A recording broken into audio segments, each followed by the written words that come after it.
not many lakes in this picture, but not bad, Lake District.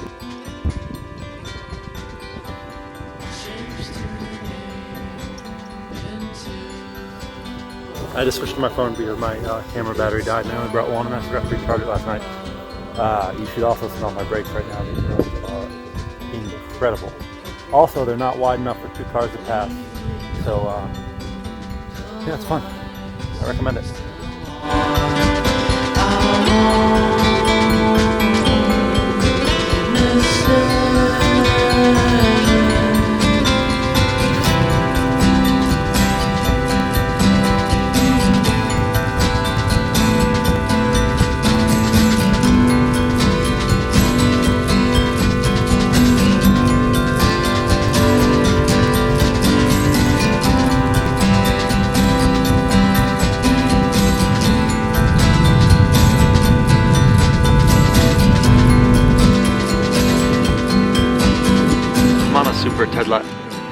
I'm on a super tight deadline for this trip, so I don't have time to hike or stop or really do anything that takes more than half an hour.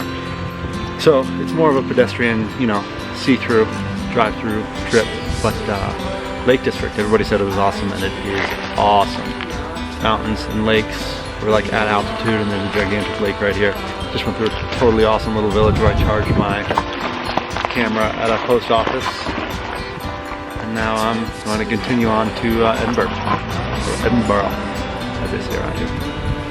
I think I'm in Scotland, I'm not totally sure. I think so.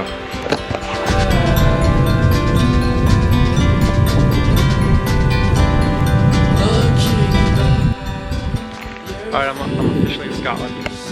Just incredible, absolutely incredible. I just stopped to show you this like Lord of the Rings moth-covered, awesome, maybe it's alive, maybe it's a dead forest. I don't know if it's respect or pity, but it's something I feel for those guys right now.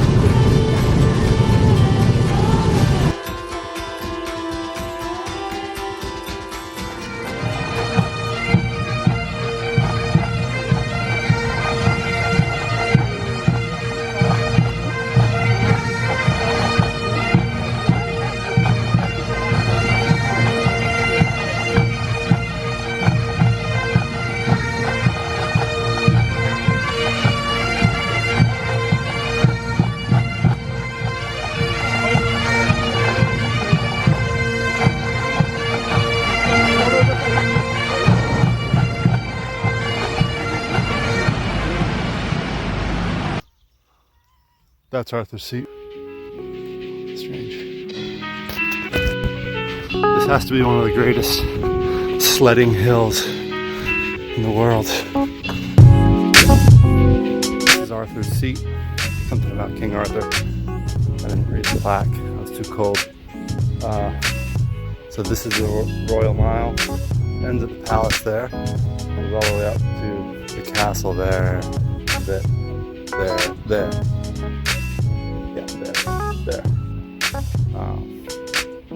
And this is Edinburgh.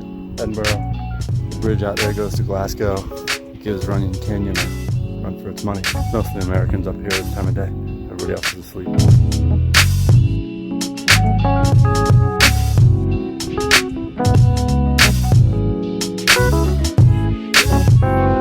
little bit too much momentum on the way down. And while I was airborne, I kind of looked down and I was like, oh shit. Fell pretty hard. It's alright. No damage done. The dirt here is good and soft. Mary, Queen of Scots, lived there. She was the first, last, and only Queen of Scotland.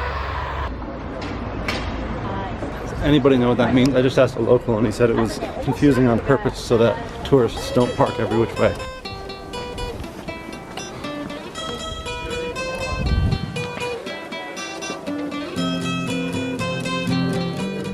Pretty strict security around the crown jewels of Scotland. Absolutely no cameras, videos, phones, or images of any kind. There's like ancient iron gates to get in the room, and there's also modern steel safe type doors. But they're pretty awesome. give my medals to the ones that I love. I'll chase Harvey's through the door and the wall. He says never catch me, never miss at all. Jewel comes down from the corner of his mouth. I say love you Harvey, you cut it out. At least there's a decent view when you're using the low spot on the floor. So the castle was different than expected. It's not really like an old castle that's been all maintained. It's more of a shell of a castle that's been transformed into a museum. And inside all the rooms, most of the rooms, is very modern and like clean, and it's very disorienting. Yeah, I wasn't really into it. And also the quantity of people was just oppressive. I realize it's like sunny, bright and sunny morning on a Sunday, but it's still, there's a lot of people. Lake District was incredible. Totally unexpected. Didn't even intend to go there, but everybody told me I should, so I made a detour and drove through it, and it was just awesome. You know, on par with any national park in America. Scotland was beautiful. Really enjoyed Edinburgh. Walking around town was great. Hiking Arthur's Seat was great. I like talking to all the drunk people. The castle, I kind of made my thoughts clear on it earlier, but yeah, I just wasn't feeling it. Thanks for watching. I hope you come back for the next one.